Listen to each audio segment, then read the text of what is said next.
Welcome back friends, welcome to invest ji. एक बार फिर से आप सबका बहुत बहुत स्वागत है। फ्रेंड्स, ज़्यादातर ऐसे लोग बाज़ार में नुकसान कर बैठते हैं जिनको लगता है कि कहीं पैसा और ज़्यादा ना डूब जाए। लेकिन मैं आज आपको बताऊंगा कि आप बाज़ार में होने वाले नुकसान से किस प्रकार बच सकते हैं। पूरा डिटेल 1 बाय 1 मैं आपके साथ में शेयर करूंगा। अगर कोई ध्यान से समझेगा तो मुझे नहीं लगता कि आज के बाद में किसी को भी किसी भी प्रकार का कोई भी डाउट रहने वाला है। सबसे पहले मेरा इंट्रोडक्शन, मेरा नाम है रविकांत शर्मा और मैं AMFI registered mutual fund distributor हूँ। मेरा एमपी रजिस्ट्रेशन नंबर है ARN 138523। Employee unique ID number दिया है EUIN E234641। तो फ्रेंड्स, आप देख सकते हैं आज का जो मेरा मेन टॉपिक है, निवेश में लॉस करने से कैसे बचें। ज़्यादातर ऐसे ही लोगों का नुकसान होता है जो कि बाज़ार में गिरावट के डर से पूरा का पूरा माल समेट कर निकल जाते हैं। ऐसे ही लोग बाज़ार में ज़्यादा नुकसान कर बैठते हैं। अगर आपके पास में पेशेंस है और पेशेंस वाला पैसा है तो मुझे नहीं लगता कि आप बाज़ार में आसानी से किसी भी प्रकार का नुकसान बुक कर पाएंगे। आपके पास में अगर आपने निवेश किया है तो पेशेंस होना ज़रूरी है, क्योंकि मैंने देखा है जैसे ही बाज़ार में गिरावट शुरू होती है, कुछ निवेशक ऐसे होते हैं कि जो कि बाज़ार में पूरी तरह से अपना माल समेट कर निकल जाना चाहते हैं। लेकिन मैंने आपको हमेशा ही बोला है, बाज़ार कभी भी वन साइड ना तो चला है, ना ही आने वाले समय में बाज़ार वन साइड बढ़ते रहना है। तो इसीलिए आपके पास में अगर कोई प्लानिंग नहीं है तो आप ये कह सकते हैं कि ये बाज़ार आपके लिए बिल्कुल सही नहीं है। अगर आपने यहाँ पे निवेश करना शुरू किया है तो आपके पास में पेशेंस होना ज़रूरी है। अगर आप पेशेंस के साथ में निवेश करते हैं तो मैं आपको ऐसी ट्रिक बताऊंगा जिससे आपको भी लगेगा कि आपका बाज़ार में नुकसान बिल्कुल भी नहीं हो सकता। गिरते हुए मार्केट में ये गलती कभी मत कीजिए, नहीं तो हो सकता है प्रॉफिट में भी नुकसान। यानी जहाँ पे आपको प्रॉफिट होना चाहिए वहाँ पे आप नुकसान बुक करके निकल जाएंगे। जब तक आप अपना माल नहीं बेचोगे, जब तक आपने जो इन्वेस्टमेंट किया है पैसा नहीं निकालोगे, तब तक आपको लॉस होने का कोई चांसेस नहीं है। जो लॉस रहता है वो पेपर पे रहता है। टेम्परेरी आपको लॉस दिख सकता है, लेकिन लंबे टाइम का टारगेट अगर आपके पास में है तो मुझे नहीं लगता कि किसी भी आदमी को यहाँ पर लॉस होने वाला है। कैसे होने वाले लॉस से आप बच सकते हैं, स्टेप बाय स्टेप मैं आपको बताने वाला हूँ। कभी भी SIP बंद मत कीजिए या SIP अमाउंट कम मत कीजिए। यानी बाज़ार जब गिरता है तो आपको SIP बिल्कुल भी बंद नहीं करनी है। SIP का अमाउंट भी कम नहीं करना है। SIP का अमाउंट आपको बढ़ाने के बारे में सोचना है, ना कि कम करके यहाँ पे अपना नुकसान करना है, क्योंकि वही एक सबसे बेस्ट मौका होता है निवेश करने के लिए। जब जब बाज़ार गिरता है उस समय आपको SIP बढ़ाने के बारे में सोचना है। अगर आप बढ़ा नहीं सकते, जितने भी अमाउंट का आपका SIP चल रहा है उसको बिल्कुल आपको कंटिन्यू करना है, चाहे आपको कोई कितना भी मना करे। क्योंकि मैंने देखा है कुछ लोग बाज़ार की गिरावट के साथ में बोलते हैं कि बेच के निकल जाइए, लेकिन वही सबसे बेस्ट मौका होता है। और जैसे ही बाज़ार ऊपर जाना शुरू होता है वही आदमी आके आपको बोलेगा कि अब ख़रीदना शुरू कर दीजिए। यानी जहाँ पे आपका बड़ा प्रॉफिट होना चाहिए उससे आपको पूरी तरह से वंचित कर दिया जाता है। लेकिन ये गलती करने से आपको पूरी तरह से बचने की ज़रूरत है, अदरवाइज़ आप यहाँ से पैसा कमा नहीं सकते, ये आप कह सकते हैं। जब तक आपका बजट अलाउ करता है तब तक आपको SIP बढ़ाने के बारे में सोचना है, ना कि कम करना है। मान लीजिए मार्केट लगातार 2 साल से नीचे जा रहा है, भले ही बाज़ार ऐसा कंडीशन नहीं आया है कि लगातार नीचे जा रहा है, लेकिन लास्ट के 12 महीने में अभी भी बहुत सारे निवेशक ऐसे हैं जिनका पोर्टफोलियो अभी भी नेगेटिव दिख रहा है। लेकिन जिस किसी ने भी SIP कंटिन्यू किया है, आप भरोसा कीजिए आने वाले समय में उसके पोर्टफोलियो में बड़े बड़े पंख लग सकते हैं। यानी सारी रिकवरी उसकी हो सकती है। एग्जाम्पल के तौर पे आप देखिए, मान लीजिए कि आप बाज़ार गिर रहा है लेकिन आपका SIP चालू है। Example of ₹10,000 monthly SIP। एक 10,000 के SIP का मैं एग्जाम्पल आपके सामने रखूँगा कि किस हिसाब से SIP आपको पैसा बना के दे सकता है भले ही बाजार गिरता जाए। यानी फर्स्ट मंथ SIP अमाउंट 10,000 रुपया। आप NAV प्राइस नोट करना कि 100 रुपया चल रहा है, ये 100 रुपया पे आपने फर्स्ट बाइंग की है। यानी SIP जब आपने शुरू किया है उस समय NAV का प्राइस था पर यूनिट 100 रुपीज़। अगर आपने 10,000 का निवेश किया तो 100 यूनिट्स आपको यहाँ पे मिलेंगे।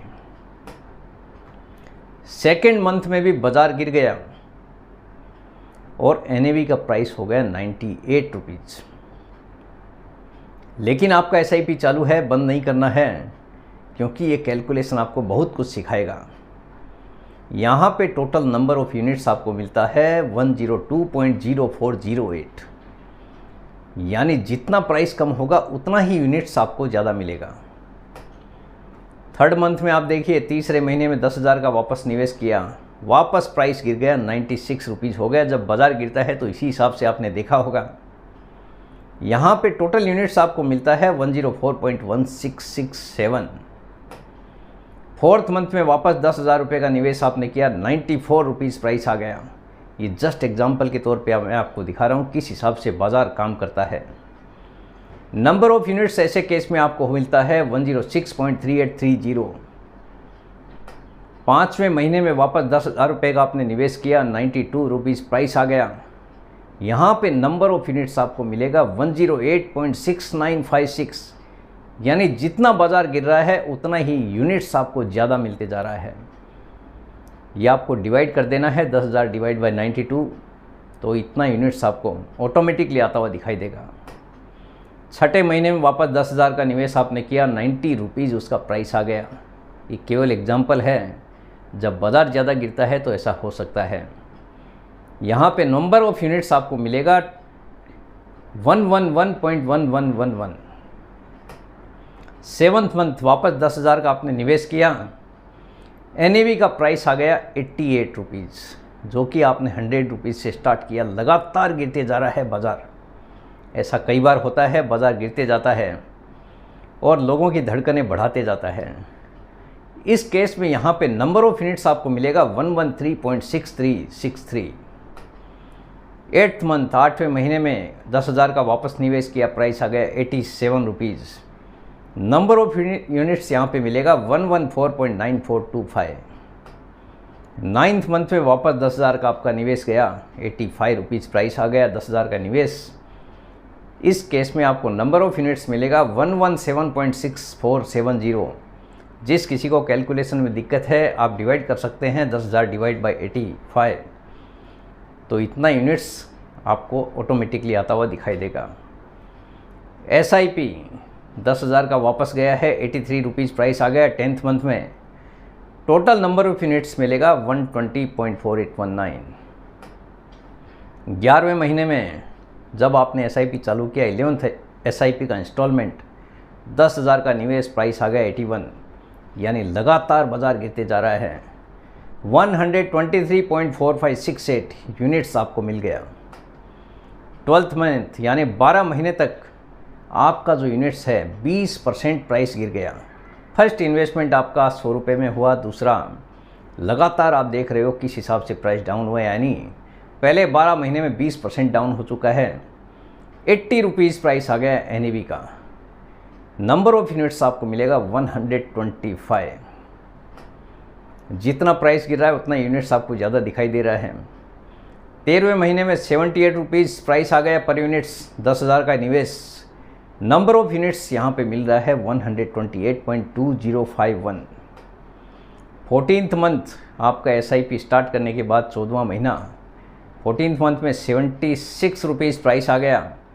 नंबर ऑफ़ यूनिट्स मिल रहा है 131.5789। यानी लगातार बाज़ार गिरते जा रहा है। अच्छे अच्छे लोगों की धड़कनें अपने आप बढ़ती हुई दिखाई देती है।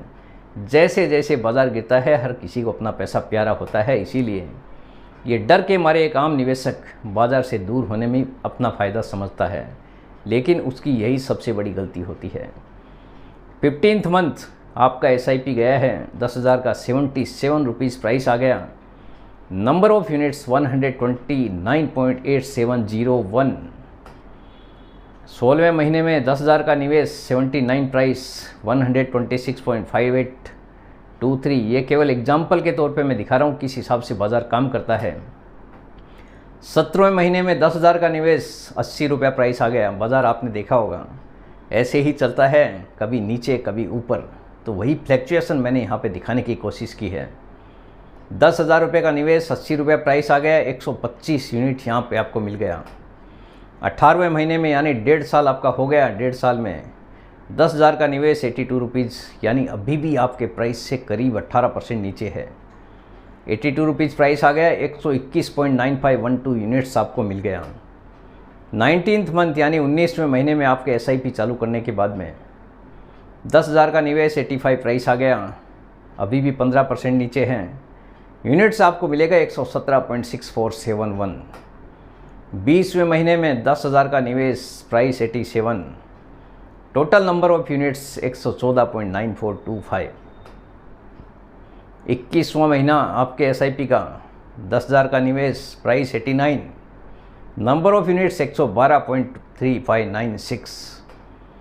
22वां महीना आपके SIP का इंस्टॉलमेंट 10,000 का निवेश 92 रुपीज़ प्राइस, यूनिट्स यानी प्राइस बढ़ते गया, यूनिट्स उतना ही कम होता गया, 108.6957।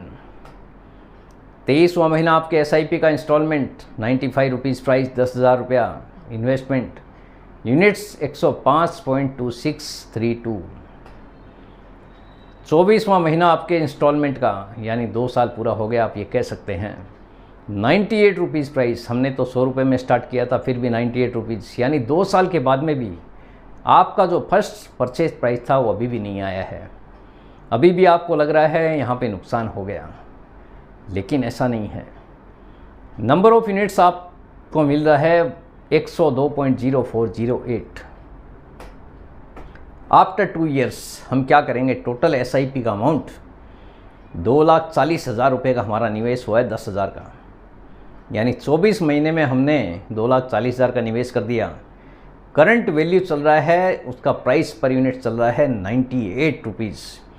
Total purchase units into current NAV price, current value अपने आप आएगा आपका, यानी जो टोटल परचेज यूनिट्स आपका यूनिट्स कितना मिला है और करंट मार्केट प्राइस क्या चल रहा है जो कि 98 रुपीज़ है।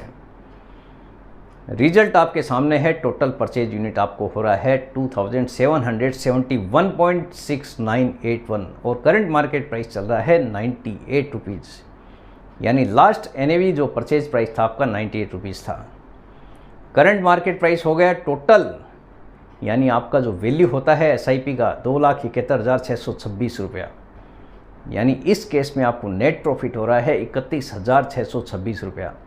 भले ही आपका प्राइस अभी भी आपका फर्स्ट परचेज प्राइस से 2 रुपया नीचे है, लेकिन उसके बावजूद भी आपको 2 साल के अंदर 31,626 रुपये का प्रॉफिट हो गया है। ये फ़ायदा है SIP का, यानी जितना बाज़ार गिरता है, जितना आप पेशेंस रखोगे, उसी के हिसाब से पैसा बनता हुआ दिखाई देता है। बाज़ार की गिरावट को देखकर आपको डरने की बजाय खुश होने की ज़रूरत है। जितना बाज़ार गिरेगा उतना ही नंबर ऑफ़ यूनिट्स आपको ज़्यादा मिलने वाला है। बाज़ार गिरेगा, यूनिट्स का प्राइस कम होगा पर यूनिट्स, लेकिन यूनिट आपको ज़्यादा मिलेगा। आज नहीं तो कल वो प्राइस ऊपर आना ही है, यानी जो लास्ट प्राइस रहेगा जिस दिन आप रिडीम करेंगे वही प्राइस आपके लिए अप्लीकेबल होगा। भले ही आपने 100 रुपये में परचेज किया है, 95 में परचेज किया है, 75 में परचेज किया है, लेकिन जिस दिन आप सेल करोगे आपके लिए वही प्राइस अप्लीकेबल होगा। यानी लास्ट यहाँ पे 98 रुपीज़ प्राइस आ गया, भले ही बीच में आपका 75 भी आया, 80 भी आया, 85 भी आया, उसका आपको फ़ायदा देखने को मिला है। इसीलिए मैं बोलता हूँ कि कभी भी बाज़ार की गिरावट में SIP बंद करने की बजाय SIP को बढ़ाने के बारे में सोचना है, ना कि यहाँ से पूरी तरह से बेच के निकल जाने में आपका फ़ायदा होने वाला है। तो बेचने से पूरी तरह से आपको बचना है और इन्वेस्टमेंट को बढ़ाने के बारे में आपको सोचने की ज़रूरत है। ये पूरा मैंने डिटेल दिया है किस हिसाब से 24 महीने में आपको यूनिट्स का अलॉटमेंट हुआ है, और उसके बावजूद भले ही कितना बाज़ार गिरा है, लेकिन उसके बावजूद भी आपने यहाँ से अच्छा खासा प्रॉफिट अर्न कर लिया है। तो फ्रेंड्स, मेरे हिसाब से हर किसी का ये क्वेरी सॉल्व हो गया होगा कि बाज़ार की गिरावट में माल बेचने की बजाय ख़रीदना चाहिए ताकि आपको अच्छा खासा प्रॉफिट मिल सके। यानी पूरी तरह से आप नुकसान करने से इस प्रकार बच सकते हैं। तो फ्रेंड्स, उम्मीद करता हूँ आपको आज का ये वीडियो पसंद आ गया होगा। वीडियो अगर पसंद आ गया, वीडियो को लाइक करना, शेयर करना बिल्कुल मत भूलिए। बेल आइकन पे ज़रूर क्लिक करके रखिए, चैनल को ज़रूर सब्सक्राइब कीजिए। जितने ज़्यादा लोगों के साथ में हो सके शेयर कीजिए ताकि हर किसी को इसका बेनिफिट मिल सके। Thank you very much friends, thanks for watching this video.